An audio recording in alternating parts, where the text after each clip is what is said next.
სახელი და მამისათა და ძისათა და სულისათნისათა. გილოცავთ იოანე ღვთისმეტყველის სენების ღიაბესა. ვაგიდე არის ისაია წინასწარმეტყველის შიო მღვიმელის და წმინდა ნიკოლოზის.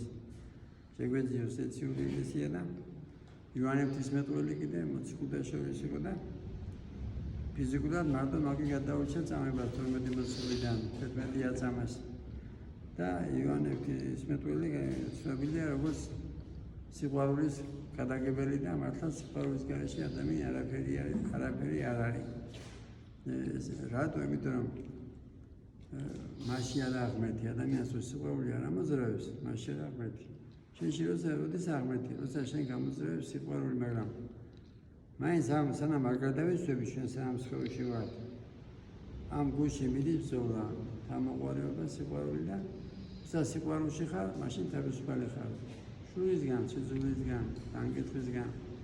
თუმცა თამოყვარეობა გერევა, მაშინ შემოდის შული, სიძულვილი და როგორ უნდა მოვერიოთ ამ თამოყვარეობას?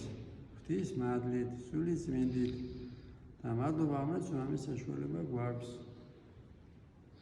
რასაც კარგავ ჩვენ სულის წმინდის მადლს, ცოდვებით. მერე ისევ აღსადება ზიარების საიდუმლოთი ისევ აღვიდგენთ იმ მადლსა და შემოდის სულში სიხარული. და რა ნათქვამი რომ ეს დედამიწა არასდროს არ იქნება სამოთხე. დედამიწა არის სამოთხიდან გადამდეთა ყოფა. და მეულედნოსთვის წინო ესეთი საშინელებები იქნება ყოველთვის იყო ბრძოლები, ბოროტება, მაგრამ არასდროს არ ყოფილა ისეთიო. ხო და ამიტომ ყველაფერთვის მზად უნდა ვიყოთ და მზადყოფნა კიდე რა არის? უნდა ვიყოთ ლოცვაში. წერია სახარებაში გამოწყვეტი ვილოცე რომ ასე რომ განსასწრებს. ზოგი კიდე ამბობს რომ მოწონია და არ ლოცულობს. ზოგი ამბობს რომ ძილით დაზოლის წინ ლოცულობს. დილასაც უნდა ილოცო რომ მთელი დღე რომ დაცული იყო, რომ არ იყოს პოლიგონი, რომ იყოს სიყვარული. შენ გიძლია რომ სამტესის ამბობს ერთმანეთის სიყვარული არ გვაქვს. მე ვთქვა და ამათი მოხსენს და სიყვარული არ გვაქვს, ამიტომ შედება ქართული საქართველოში. ენაზე რომ არის მარტო სიყვარული, იმიტომ ხდება ესა. მე თან მოგცეს სიყვარულის ნიჭი, რომელიც გადაგვარჩენს.